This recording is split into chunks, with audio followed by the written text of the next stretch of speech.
নমস্কাৰ সকলোকে পোনপ্ৰথমেই মই বাটুলিয়ে আপোনালোক সকলোকে পুনৰ স্বাগতম জনাইছোঁ মোৰ লঞ্চ শিক্ষা নামৰ ইউটিউব চেনেল, য'ত নেকি আমি আহিবলগীয়া এক্সাম পাৰ্চপেক্টিভত কেইটামান গুৰুত্বপূৰ্ণ প্ৰশ্ন উত্তৰ কৰি আছিলোঁ আৰু লগতে আমি ছ'চিয়েল ছায়েন্সৰ কেইটামান গুৰুত্বপূৰ্ণ প্ৰশ্ন উত্তৰ কৰি আছিলোঁ, যি নেকি সকলো ধৰণে কম্পিটিটিভ এক্সামৰ কাৰণে আপোনালোকৰ প্ৰয়োজনীয় হৈ পৰিব। গতিকে আহক আজি মই পুনৰ কেইটামান ছ'চিয়েল ছায়েন্সৰ বহুতো ইম্পৰ্টেণ্ট প্ৰশ্ন উত্তৰ লৈ আহিছোঁ। তেনেহ'লে আহক ষ্টাৰ্ট কৰোঁ। বংগৰ অন্তিম শাসক কোন আছিল? বংগৰ অন্তিম শাসক আছিল কায়াকুয়া বাদ। জালালুদ্দিন খিলজীয়ে কিমানৰ পৰা কিমানলৈ ৰাজত্ব কৰিছিল? জালালুদ্দিন খিলজীয়ে 1290 পৰা 1296 অৰ্থাৎ 6 বছৰ ৰাজত্ব কৰিছিল। আলাউদ্দিন খিলজীয়ে কিমানৰ পৰা কিমানৰ ৰাজত্ব কৰিছিল? আলাউদ্দিন খিলজীয়ে 1296 পৰা 1316 খ্ৰীষ্টাব্দলৈ অৰ্থাৎ 20 বছৰ ৰাজত্ব কৰিছিল। মুবাৰক খানে কেতিয়াৰ পৰা কেতিয়ালৈ ৰাজত্ব কৰিছিল? মুবাৰক খানে 1316 খ্ৰীষ্টাব্দৰ পৰা 1320 অৰ্থাৎ 4 বছৰ ৰাজত্ব কৰিছিল। খুছৰৌ খানে কিমান বছৰ ৰাজত্ব কৰিছিল? খুছৰৌ খানে 0 অৰ্থাৎ এবছৰ শাসন বা ৰাজত্ব কৰা নাছিল। খিলজী বংশই কিমান বছৰ ৰাজত্ব কৰিছিল? খিলজী বংশই 30 বছৰ ৰাজত্ব কৰিছিল। জালালুদ্দিন খিলজীৰ সম্পূৰ্ণ নাম কি আছিল? জালালুদ্দিন খিলজীৰ সম্পূৰ্ণ নাম জালালুদ্দিন ফিৰোজ খিলজী আছিল।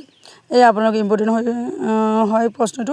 জালালুদ্দিন খিলজীৰ সম্পূৰ্ণ নাম কি আছিল? জালালুদ্দিন ফিৰোজ খিলজী আছিল। খিলজী বংশৰ প্ৰতিষ্ঠা কোনে কৰিছিল? খিলজী বংশৰ প্ৰতিষ্ঠা কৰিছিল জালালুদ্দিন খিলজীয়ে।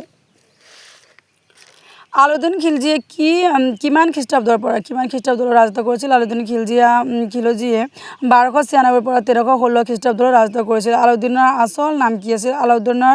আলাউদ্দিনৰ আচল নাম আছিল আলী গুৰছব আছিল। এয়াও আপোনালোকৰ বহুতো ইম্পৰ্টেণ্ট প্ৰশ্ন হয়। আলাউদ্দিনৰ আচল নাম কি আছিল বুলি এক্সামত সুধিব পাৰে। আলী গুৰছব আছিল।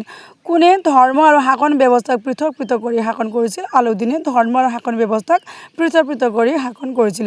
কোনে চুলতান পদত স্বীকৃতি লোৱা নাছিল? আলাউদ্দিনে চুলতান পদত স্বীকৃতি লোৱা নাছিল। বিদ্ৰোহ দমনৰ বাবে আলাউদ্দিনে 4টা অধ্যাদেশ জাৰি কৰিছিল। সেইকেইটা হৈছে দান কৰা, উদাহৰণ দিয়া, পেঞ্চন হিচাপে দিয়া, ভূমি ৰজাৰ অধীনলৈ ঘূৰাই আনিছিল, গুপ্তচৰ ব্যৱস্থা স্থাপন কৰিছিল, যাক নেকি স্পাই ছিষ্টেম বুলিও কোৱা হয়, ইংৰাজীত স্পাই ছিষ্টেম বুলি কোৱা হয়। মদ ভাং জুৱা আদি বন্ধ কৰিছিল। ধনী আৰু সদাগৰৰ মাজত হোৱা উৎসৱ লগতে বিবাহ সম্বন্ধ ৰজাক জনোৱা, ধনীৰ লগত ধনীৰ বিবাহ বন্ধ কৰিছিল। এইকেইটা আপোনালোকৰ আলাউদ্দিন খিলজীয়ে এটা বিদ্ৰোহ দমনৰ কাৰণে জাৰি কৰিছিল। আলাউদ্দিন খিলজীৰ কৰ ব্যৱস্থাৰ পৰিৱৰ্তন আলাউদ্দিন খিলজীৰ কৰ ব্যৱস্থাৰ পৰিৱৰ্তন কৰিছিল। ভূমিত উৎপাদিত সামগ্ৰী 50% ৰজাক দিব লাগিছিল। ভূমিত উৎপাদিত সামগ্ৰী 50% ৰজাক দিব লাগিছিল। চৰাই কৰ, পশুৰ ওপৰত লগোৱা কৰ, ঘড়ী কৰ, ঘৰৰ ওপৰত লগোৱা কৰ আদি আলাউদ্দিন খিলজীয়ে কৰিছিল। দিল্লীৰ ভূমিৰ জোখ লৈ কৰ লগোৱা প্ৰথম চুলতান কোন আছিল? দিল্লীৰ ভূমিৰ জোখ লৈ কৰ লগোৱা প্ৰথম চুলতান আছিল আলাউদ্দিন খিলজী। আলাউদ্দিন খিলজীয়ে কৰ জমা কৰিবলৈ নতুন পদবী সৃষ্টি কৰিছিল। সেই পদবীৰ নাম কি আছিল? আলাউদ্দিন খিলজীয়ে কৰ জমা কৰিবলৈ নতুন পদবী সৃষ্টি কৰিছিল। তাৰ নাম আছিল মুস্তাক। এয়া আপোনাৰ ইম্পৰ্টেণ্ট প্ৰশ্ন হয়, যি নেকি পৰীক্ষাত আহিব পাৰে। মুস্তাক কৰ জমা কৰাৰ বিভাগটোৰ নাম কি? আৰু মুস্তাক কৰ জমা কৰা বিভাগটোৰ নাম আছিলে, এয়া বিভাগটোৰ নাম হৈছে দিৱান এ মুস্তাক ৰাজ। প্ৰথম স্থায়ী সেনাৰ নগদ বেতনৰ ব্যৱস্থা কোনে কৰিছিল? আলাউদ্দিন খিলজীয়ে।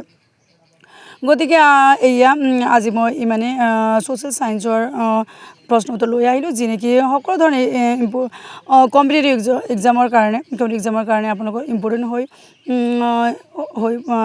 হয়, যি নেকি এক্সামত আহিব পাৰে। গতিকে আপোনালোকে এয়া নিজৰ নোটবুকত নোট ডাউন কৰি ল'ব পাৰিব, চাব পাৰিব, পঢ়িব পাৰিব আৰু এক্সামত ভাল ফলাফল দেখুৱাব পাৰিব। লগতে এনেধৰণৰ ইম্পৰ্টেণ্ট ভিডিঅ'ৰ কাৰণে আপোনালোকে মোৰ চেনেলটো ছাবস্ক্ৰাইব কৰিব পাৰিব। অ'কে, ধন্যবাদ সকলোকে।